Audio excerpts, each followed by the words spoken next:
সকাল ৬টা থেকে ১১টা পর্যন্ত আমি কিভাবে প্ল্যান করে সংসারের যাবতীয় কাজকর্ম একা হাতে খুব সহজেই করে থাকি।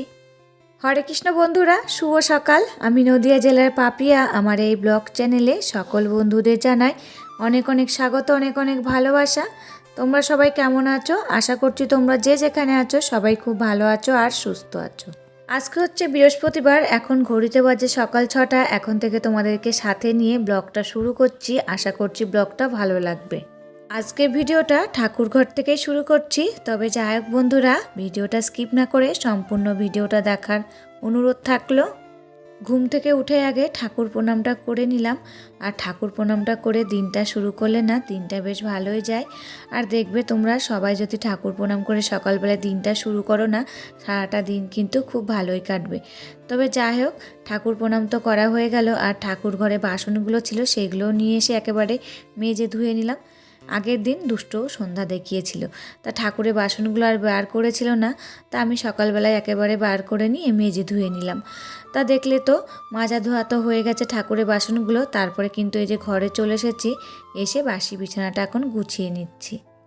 আর আজকে যেহেতু বৃহস্পতিবার, তোমরা তো সকলে জানো দুষ্টুর ইংলিশ পড়া রয়েছে, ও কিন্তু পড়তে চলে গেছে। আজকে কিন্তু আমাকে দিয়ে আসতে হয়নি। ওই যে রাস্তা দিয়ে যাচ্ছিল ওর বান্ধবীর সঙ্গে কিন্তু চলে গেছে দুজন মিলে। তা ভালোই হলো, আমার আজকে যেতে হলো না। এদিকে কিন্তু আমার কাজগুলো করা হয়ে যাবে তাড়াতাড়ি। তা দেখো, গল্প করতে করতে বিছানাটা কিন্তু সুন্দর করে পরিপাটি করে গুছিয়ে নিয়েছি। আর এই বিছানাটা যদি গোছানো না থাকে না, আমার কিন্তু ভালো লাগে না। আর সবসময় আমি চেষ্টা করি বিছানাটা সুন্দর করে পরিপাটি করে গুছিয়ে রাখতে। আর দেখবে ঘরের মধ্যে যদি ওই বিছানাটা সুন্দর করে গোছানো থাকে না, ঘরটাও কিন্তু দেখতে বেশ ভালোই লাগে। আর একটা ঘরের সৌন্দর্য কিন্তু ওই বিছানাটা, অন্য কোনো জায়গা যদি গোছানো নাও থাকে না, ঘরটা কিন্তু দেখতে ভালো লাগে। কি বলো তো, ওই যে বিছানাটা গোছানো রয়েছে সুন্দর করে, তারই জন্যে কিন্তু। দেখো আমাদের ঘরটা তো গোছানো হয়ে গেছে। আর এই যে বাবার ঘরে চলে এসেছি। আর তোমরা তো সকলে জানো বাবা বাড়ি নেই, বাংলাদেশে গেছে। তা দেখো বাবার ঘরে বিছানাটাও কিন্তু সুন্দর করে ঝেড়ে নিয়েছি, নিয়ে জানলাগুলো সব খুলে দিলাম। আর আগের দিন যে জামা কাপড়গুলো কেচেছিলাম সেইগুলো তো শুকিয়ে গেছিলো, কালকে কিন্তু বিকেলবেলায় আর ভাঁজ করা হয়নি। তা দেখো আজকে কিন্তু সকালবেলায় জামা কাপড়গুলো ভাঁজ করে যেগুলো যেখানে থাকে সেগুলো কিন্তু সেখানে আবার সুন্দর করে রেখে দেবো। সুদীপা বোন বলেছে, খুব ভালো লাগলো ভিডিওটা দিদিভাই, তোমার ভিডিওগুলো দেখতে আমার খুব ভালো লাগে দিদিভাই। থ্যাংক ইউ বোন, তোমাকে অনেক অনেক ভালোবাসা। এইভাবে তুমি আমার পাশে থেকো, সাথে থেকো। জীবনের ওঠাপড়া আইডি থেকে বলেছে, খুব সুন্দর ভিডিও, ভালো থেকো। তুমিও খুব ভালো থেকো আর এইভাবে আমার পাশে থেকো। তোমাকেও অসংখ্য অসংখ্য ভালোবাসা। কালকে কিন্তু অনেক জামা কাপড়ই আমি কাচাকাচি করেছিলাম। কি বলতো, সরস্বতী পুজোর 2 দিন তো কাচতে পারিনি, তা অনেক জামা কাপড়ই জমা হয়েছিল, সেইগুলো কিন্তু কেচে নিয়েছি। তা অনেক জামা কাপড়ই হয়ে গেছে। আর দেখো জামা কাপড়গুলো ভাঁজ করা হয়ে গেছে, যেগুলো যেখানে থাকে সেইগুলো কিন্তু সেখানে রেখে দিচ্ছি। আর আমি কিন্তু বাইরে জামা কাপড় রাখি না, সব শোকেসের ভিতরে রেখে দিই। বাইরে থাকলে না দেখতে খুব একটা ভালো লাগে না, তার জন্য কিন্তু শোকেসের ভিতরে রেখে দিয়েছি। মধুশ্রী মান্না দিদিভাই বলেছে, রাধে রাধে, চলে এলাম বোন, খুব ভালো লাগলো তোমাকে দিদিভাই। হরে কৃষ্ণ, অসংখ্য অসংখ্য তোমাকেও ধন্যবাদ। তুমিও খুব ভালো থেকো, এইভাবে আমার পাশে থেকো। রিম্পা পাল বলেছে, খুব ভালো লাগলো, তোমাকেও অসংখ্য অসংখ্য ধন্যবাদ। তা দেখো ঘরগুলো কিন্তু সব গোছানো হয়ে গেছে। এবার এই যে বাসি ঘরগুলো সব ঝাড় দিয়ে নিচ্ছি। বাবার ঘরটা তো আগে ঝাড় দিয়ে নিলাম, তারপরে রান্নাঘরটা ঝাড় দিয়ে নিয়েছি, এখন এই যে ডাইনিংটা ঝাড় দিয়ে নিচ্ছি। গৌতম দাস আইডি থেকে বলেছে, খুব সুন্দর হয়েছে ভিডিওটা, পুরো ভিডিওটা দেখলাম, খুব ভালো লাগলো, ভালো থেকো। তুমিও দিদিভাই খুব ভালো থাকো, আর এইভাবে আমার পাশে থেকো, আমার সাথে থেকো। আর এই যে এখন আমাদের ঘরটা ঝাড় দিয়ে নিচ্ছি। আর দেখো খাটের নিচটা ঝাড় দিয়ে নিলাম, তারপরে কিন্তু সোফার নিচটাও ঝাড় দিয়ে নেব। আর ওইদিকে কিন্তু টেবিলের নিচ বলো, ফ্রিজের নিচে বলো, সমস্ত কিছুর নিচেই কিন্তু আমি ভালো করে ঝাড় দিয়ে নিয়ে আসি। তাও যে এত ধুলো কোথার থেকে আসে আমি কিন্তু বুঝতেই পারি না। প্রত্যেক দিনই তোমরা কিন্তু দেখো আমি কিন্তু প্রত্যেক দিন ভালো করে ঝাড় দিই, তাও যে ধুলো চলে আসে। তবে যাই হোক বন্ধুরা, ধুলো আসলে আর কি করা যাবে। তা দেখো ঘরগুলো তো সব ঝাড় দেওয়া হয়ে গেছে, এবার এই যে মুছে নিচ্ছি। আর এই যে মোছার সময় আর একটা প্রবলেম, চুল যে কোথার থেকে আসে জানি না, ঘরটা কিন্তু ঝাড় দেওয়ার পরেই আমি মুছি, তাও ওই যে চুলগুলো চলে আসে ঘর মোছার সময়। তবে যাই হোক, দেখো ডাইনিংটা আমার মোছা হয়ে গেল, এবার আমাদের ঘরটা মুছে নিচ্ছি। চন্দনা ব্লগ থেকে দিদিভাই বলেছে অনেক কাজ করে নিলে খুব সুন্দর হলো ভিডিওটি। তোমাকেও অসংখ্য অসংখ্য ধন্যবাদ দিদিভাই, তুমিও এইভাবে আমার পাশে থেকো, সাথে থেকো। তা দেখো তোমাদের সাথে গল্প করতে করতে ঘরগুলো কিন্তু সব মোছা হয়ে গেছে। এবার এই যে ঘর মোছা ডান্ডাটা ভালো করে ধুয়ে যেখানে থাকে সেখানে রেখে দেব। আর শম্পা কিচেন থেকে বলেছে খুব সুন্দর হয়েছে ভিডিওটা, তোমাকেও অসংখ্য অসংখ্য ধন্যবাদ দিদিভাই, এইভাবে তুমিও আমার পাশে থেকো, সাথে থেকো।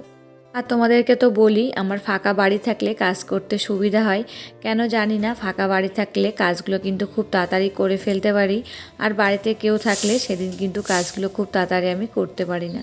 আর আজকে তো পুরো ফাঁকা বাড়ি, বাবা বাড়ি নেই, বাবা তো বাংলাদেশে গেছে, আর দুষ্টু বাবা চলে গেছে কাজে, আর দুষ্টু গেছে পড়তে। আজকেও কিন্তু আমার ফাঁকা বাড়ি ছিল, তার জন্যে কিন্তু কাজগুলো খুব তাড়াতাড়ি করে নিতে পেরেছি। তাই এদিকে দেখো গল্প করতে করতে উঠানটা ঝাড় দেওয়া হয়ে গেল, এবার স্নান করে নেব। স্নান করে চলে এসেছি পুজোয়। আর আজকে যেহেতু বৃহস্পতিবার, পুজো করতে খানিকটা বেশ দেরি হয়। তা দেরি হলে কি হবে, তাও তাড়াতাড়ি কিন্তু কাজগুলো করে নিয়েছি। আর এদিকে দেখো লক্ষ্মীর ঘরটা বসিয়ে দিলাম, আর এদিকে দেখো আমার পুজো কমপ্লিট হয়ে গেছে। তারপর চলে এসেছে এই যে রান্নাঘরে। আগে কিন্তু চা গরম জল খাওয়া হয়ে গেছে, সেটা তোমাদেরকে শেয়ার করলাম না। একেবারে এই যে সকালের টিফিনটা করব সেটাই তোমাদের সাথে শেয়ার করব। আর কালকে ওই যে মাংস রান্না করেছিলাম সেটা কিন্তু ধরাই রয়েছে, তা ভাবলাম সকালে কটা লুচি করি। লুচি আর মাংস দুষ্টুর খুবই পছন্দ, তার জন্য এই যে লুচির আটাটা এখন মাখিয়ে নিচ্ছি। আর ভিডিওটির এই পর্যায়ে এসে আমার প্রিয় বন্ধুদের কাছে ছোট্ট একটা রিকোয়েস্ট করে যাই, ভিডিওটি ভালো লাগলে প্লিজ একটা লাইক করো। তোমাদের একটা লাইকে পরবর্তী ভিডিও বানাতে আমাকে মোটিভেট করে। আর আমার নতুন কোনো বন্ধুরা ভিডিওটি দেখে থাকলে এই ভিডিওটা কোথাও ভালো লাগলে প্লিজ কমেন্ট করতে ভুলো না, চাইলে আমার চ্যানেলটাকে সাবস্ক্রাইব করে রাখতে পারো। আর যারা চ্যানেলটাকে সাবস্ক্রাইব করে রেখেছো তাদেরকে অসংখ্য অসংখ্য ধন্যবাদ আর ভালোবাসা। আর এদিকে লুচির আটা মাখতে মাখতে দুষ্টুর বান্ধবীর মা এসেছিল, তা বললাম একটু দাঁড়াও, একেবারে কটা লুচি ভাজছি, তোমরা খেয়ে যাবে। তা বললো তাহলে তো তুমি তাড়াতাড়ি করো। তার জন্যে দেখো লাস্টে কিন্তু আটাটা ওই মাখিয়ে দিয়েছিল, আর আমি এদিকে বেগুন ভাজাটা বানিয়ে নিয়েছি। আর এখন এই যে লুচিগুলো বেলে নিলাম, এবার ফটাফট কটা ভেজে ওদেরকে দিয়ে দেব, তারপরে কিন্তু পরে আবার ভেজে নেব। তা দেখো লুচি ভাজতে শুরু করে দিয়েছি, ওইদিকে কিন্তু দুষ্টুর বান্ধবীর মা আমাকে মানে লুচিগুলো বেলে দিচ্ছে, আর আমি এই যে ভেজে নিচ্ছি। আর তোমরা তো জানোই আমি কিন্তু একা একা লুচি বেলতে ভাজতে পারি না। তা দেখো ভগবান আছে বলে না, সেরকম আজকে আমার সাথেও ঘটেছে। যেহেতু সকাল থেকে দুষ্টু বায়না করছিল যে লুচি খাবে আজকে, তা একা একা বেলতে ভাজতে খানিকটা দেরি হয়ে যায়। তা দেখো তার জন্যে কিন্তু একজনকে পাঠিয়ে দিয়েছে, আর এই যে ও বেলে দিচ্ছে, আর আমি কিন্তু এখন ভেজে নিচ্ছি। তা তো ভেবেছিলাম যে কটা অল্প করে ভেজে ওদেরকে দেব, তারপরে আমি ভেজে নেব। তা কী বলো তো, লুচিগুলো সব ভেজে নিয়েছিলাম, মানে আমাদের 4 জনের মতো। তা দেখো ও বেলে দিয়েছিল বলে তার জন্যে কিন্তু একবারে লুচিগুলো ভেজে নিয়েছিলাম। তা লুচিগুলো ভাজা হয়ে গেছে, ওদিকে মাংসটা গরম বসিয়ে দিয়েছি, আর এদিকে দেখো বেগুন ভাজাও বসিয়ে দিয়েছি। আর আরও কিছু বন্ধুদের নাম নিয়ে নিচ্ছি। Sakal Sandhya daily blog, Monika Ghoshal, happy happy Mon daily blog, a blog and cooking. সকল বন্ধুদের জানাই অসংখ্য অসংখ্য ধন্যবাদ আর ভালোবাসা, এইভাবে তোমরা আমার পাশে থেকো, সাথে থেকো। ওদিকে দেখো বেগুন ভাজাটা কিন্তু হচ্ছে, আর ওরা দুজন তো বেগুন ভাজা খাবে না, মাংস দিয়েই খাবে। তাদের ভাবলাম যে ওদেরকে গরম গরম লুচি দিয়েছি, মাংসটা যেহেতু গরম হয়ে গেছে। তা দেখো মাংসটা বাটি করে নিয়ে এসেছি, আর এই যে এখন ওদেরকে দুজনকে লুচি দিয়ে দিচ্ছি।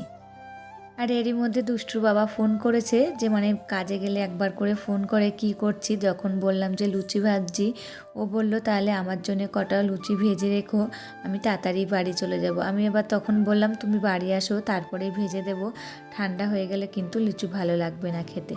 তা দেখো ওদের দুজনকে দিয়ে দিয়েছি, এখন খাচ্ছে। তারপরে কিন্তু আমিও খেয়ে নিয়েছি, আর এখন এই যে গ্যাস ওভেনটা ভালো করে মেজে নিচ্ছি। আর আজকে কিন্তু দুপুরে রান্না করিনি, দেখলেই তো কতটা মাংসের তরকারি রয়েছে, তার জন্য কিন্তু আর রান্না করিনি। আর পালং শাকের তরকারি ছিল, ওটা দিয়ে কিন্তু আমাদের দুপুরে হয়ে গেছে। দুপুরে শুধু ভাত করেছি, আর কিছু কিন্তু করিনি। আর বাবা থাকলে কিছু করা লাগতো, বাবা যেহেতু বাড়ি নেই, আমাদের 3 জনের জন্য আর কিছু করিনি। আর দেখো গ্যাস ওভেনটা ভালো করে কিন্তু সাবান স্কচ ব্রাইট দিয়ে মেজে নিয়েছি। আর ওই যে লুচি ভেজেছি তাড়াতাড়ি করে দুটো একসঙ্গে, তা তেল ছিটে পড়েছিল, তার জন্য ভাবলাম একবারে মেজে নিই। আর যেহেতু আজকে রান্না করব না, তার জন্য কিন্তু একেবারে ভালো করে গ্যাস ওভেনটা মেজে নিয়েছি। আর শুধু ভাত করব, ভাত করলে তো সেরকম কিছু পড়ে না, আর তখন অল্প একটু মুছে নিলে কিন্তু হয়ে যাবে। তা দেখো গ্যাস ওভেনটা মোছা হয়ে গেল। এখন যে বাসনগুলো ছিল সেগুলো কিন্তু ভালো করে ধুয়ে মেজে নিলাম। তবে যাই হোক বন্ধুরা, আজকের ভিডিওটা এখানে শেষ করছি। আবার দেখা হবে নতুন একটি ভিডিওর সাথে। ততক্ষণে তোমরা ভালো থাকবে, সুস্থ থাকবে আর সাবধানে থাকবে।